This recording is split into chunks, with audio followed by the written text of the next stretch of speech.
Hi my tears, இன்னைக்கு என்ன breakfast தென் என்ன லஞ்ச் பண்ணியிருக்குன்னு வாங்க பார்க்கலாம்.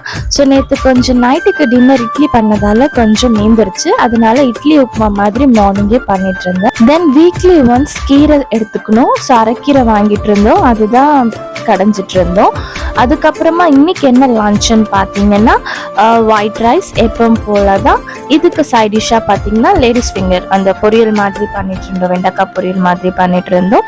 ஸோ கொஞ்சமாக கிரேப்ஸ் ஃப்ரூட்ஸாக எப்போவுமே ஃபுட் எடுத்துட்டு கொஞ்சம் சாப்பிட்றதுக்கு. அதுக்கப்புறமா இதுக்கு பார்த்தீங்கன்னா மாங்காய் முள்ளங்கிலாம் போட்டுட்டு சாம்பார் தான் வச்சுட்டு இருந்தேன். அதுக்கப்புறமா பார்த்தீங்கன்னா எப்பவும் போல் ரசமும் வச்சுருந்தேன். ஸோ இதுதான் இன்னைக்கு வந்துட்டு எங்களுக்கு லஞ்ச் ரெசிபி. ஸோ ஈவினிங்காக பார்த்தீங்கன்னா கொஞ்சமாக கிழங்கு வேக வச்சு எடுத்துகிட்டு இருந்தேன். அது ஈவினிங் ஸ்நாக்ஸில் சாப்பிட்லான்னு வச்சுருந்தேன். ஸோ இந்த வீடியோ உங்களுக்கு பிடிச்சிருந்தா மறக்காமல் என்னோட யூடியூப் சேனலை சப்ஸ்கிரைப் பண்ணிடுங்க.